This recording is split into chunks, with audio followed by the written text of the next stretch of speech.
Kamu mau apa? Pacaran? Vira menatap wajah Aksan tak percaya. Dia bingung dengan Aksan yang mengajaknya pacaran. Maksudmu? Dasar kalian para wanita yang diomongin pacaran terus. Otak kalian tuh, otak ngeres. Dengan nada kesal. Aku? Kakak ngatain aku? Vira tidak terima karena memang di kamus otak dia tidak ada kata-kata pacaran. Kamu juga perempuan, tak jauh beda. Wanita itu penggoda. Aksan masih saja berkata dengan sinisnya. Mereka mungkin iya, tapi aku tidak. Aku muak dengan lelaki. Lelaki itu mudah goyah. Dengan sedikit rayuan saja dia sudah terkapar. Jangan-jangan kamu juga termasuk seperti itu. Kau menuduhku? Kalau iya kenapa? Saat itu saja kau dan Sally pangku-pangkuan sebelum aku masuk. Cih, jangan memfitnah. Aku tidak terima. Oh iya, dasar laki-laki emang pintar cuci tangan. Itulah kenapa aku membenci laki-laki. Aku tidak akan menikah dengan mereka, termasuk kamu. Vira langsung berdiri dan meninggalkan Aksan sendirian di ruang belajar dengan kesal. Aksan membuang nafasnya dengan kasar. Dia tak habis pikir kenapa jadinya seperti ini. Astaghfirullahaladzim. Dia mengusap wajahnya dan segera memasukkan bukunya ke dalam tas. Dia melesat pergi dari rumah Rahardian takut Sally menghampirinya kembali. Sebelum tidur, Aksan masih saja memikirkan kejadian tadi sore di rumah Vira. Sally yang benar-benar berani menggodanya sampai kejadian dia bertengkar dengan Vira. Bocah itu sangat benci laki-laki. Kasihan, dia korban ketidakpercayaan kepada lelaki. Batin Aksan. Paginya ketika akan berangkat kuliah, San, mampir ke rumah Pak Ustadz Hamzah sebentar ya. Ini emak buat bolu buat Umi. Baiklah mak. Assalamualaikum. Waalaikumsalam. Aksan salim ke ibunya dan dia berjalan ke motornya menuntunnya keluar rumah. Di halaman rumah barulah dia menyalakan motornya. Bu Mutia melihat kepergian Aksan sambil bersandar di pintu. Ia tersenyum. Hati-hati nak. Sesuai permintaan ibunya, Aksan mampir sebentar ke rumah Pak Ustadz dan kebetulan Pak Ustadz akan mengeluarkan mobilnya untuk mengantar Alia. Assalamualaikum Pak Ustadz, ini ada sedikit dari emak. Waalaikumsalam. Oh kamu San, makasih. Mi, ini ada makanan dari Aksan. Ustadz Hamzah sedikit teriak memanggil istrinya, namun yang keluar Alia.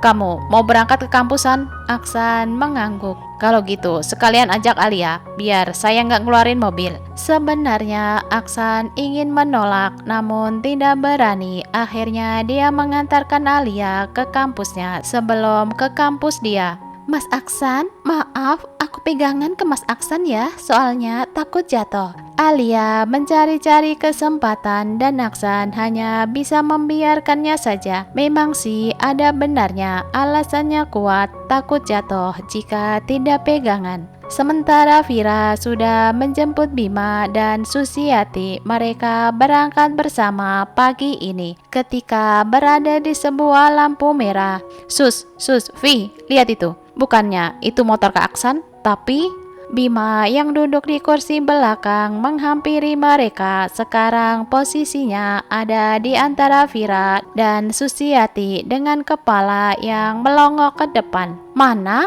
Susiati mencari-cari motor yang dimaksud Bima dan dia menemukannya. Vira hanya melirik motor yang sedang berhenti di depan mobilnya menunggu lampu hijau menyala. Iya Vi, benar, itu motornya, aku hafal kok nopolnya.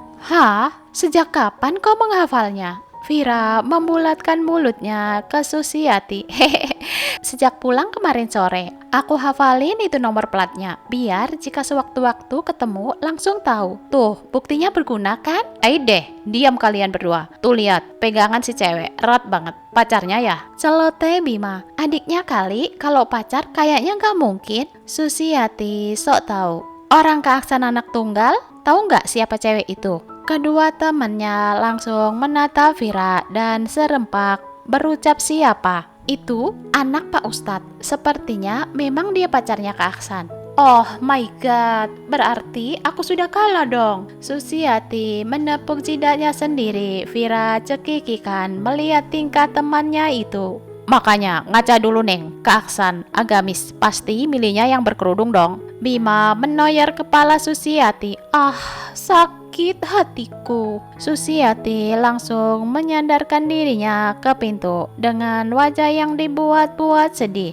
Lo sus, laga mau kayak artis sinetron. Bima ikut cekikikan. Susiati bangkit dari bersandar, duduknya tegak. Daripada gua nangis gak jelas, kayak cowok cuma dia aja. Susi gitu loh, pasti akan dapat cowok lebih cakep dari dia. Fighting! Meledaklah tawa Bima dan Vira melihat tingkah sahabatnya itu. Akhirnya mereka tertawa bersama. Lampu hijau menyala dan mobil pun melaju kembali. Aksan meminta izin ke Rahardian selama seminggu tidak memberikan les ke Vira karena dia sedang mid semester dan diizinkan. Sejak les, nilai Vira berangsur-angsur membaik. Ia juga sudah mengurangi bolosnya. Ketika ketiga sahabat itu di kantin, datanglah Esther dan Dimas. "Besok mau cabut nggak?" Esther berbisik di telinga Vira. "Kalau mau, ada tempat baru kok. Marwan hari ini sudah di sana. Dia bersama teman-temannya." Vira menatap Bima yang berada di depan mereka kehalangan meja. Bima menggeleng. "Maaf Esther, kami tidak bisa." Vira menolaknya. Esther cemberut, dia kesal. Dia langsung menghampiri Dimas yang sedang makan bakso dan berbisik di telinganya. Wajah Dimas berubah kesal dan menatap tajam ke meja Vira. Mereka berdua berlalu setelah membayar makanannya. "Vi, maaf, seharusnya memang kita menolak mereka dari awal. Aku tahu kamu bete, tapi kita harus tetap belajar agar bisa lulus. Kita akan tetap menemanimu kemana saja. Ya kan Sus?" "Pasti, kita tiga sahabat selalu bersama." "Makasih, kalian memang baik." Vira tersenyum diikuti kedua sahabatnya. "Hai Vi, kamu cantik banget." Marwan mendekati Vira yang sedang duduk sendirian. Susiati lagi ke toilet dan Bima lagi mendekati cewek incarannya. Mereka semua berkumpul di rumah Diana untuk merayakan ulang tahunnya. Pesta yang meriah digelar orang tua Diana. Di undangan yang diterima Vira minggu lalu tertulis kostum busana pesta dan Vira pun memakai gaun di atas lututnya dengan warna sesuai warna tubuhnya. Vira memang terlihat sangat cantik dan seksi. "Makasih."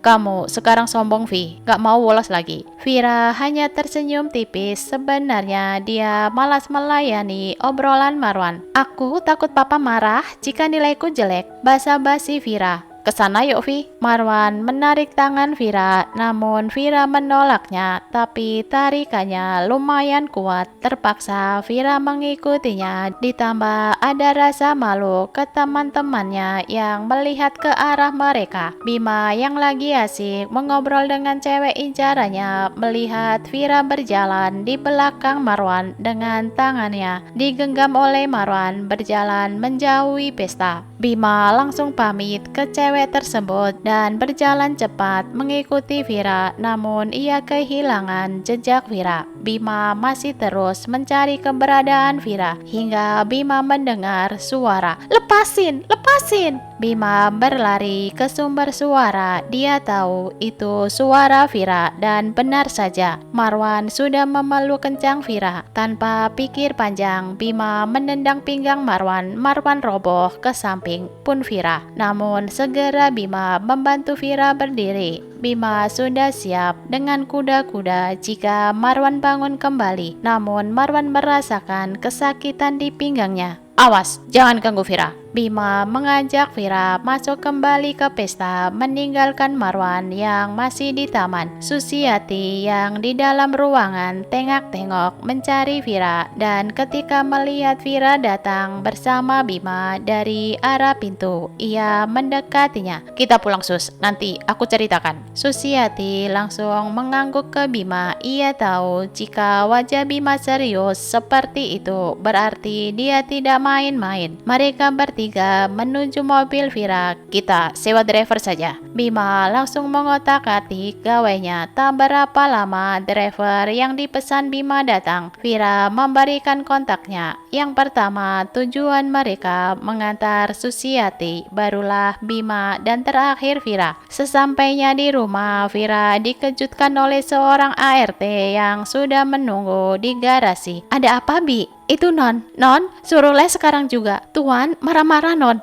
Apa? Emang Non gak buka pesan Tuan apa? Vira langsung membuka gawainya dan terlihat banyak panggilan dari papanya. Oh tidak, aku harus bagaimana, Bi? Bersambung ke bab selanjutnya.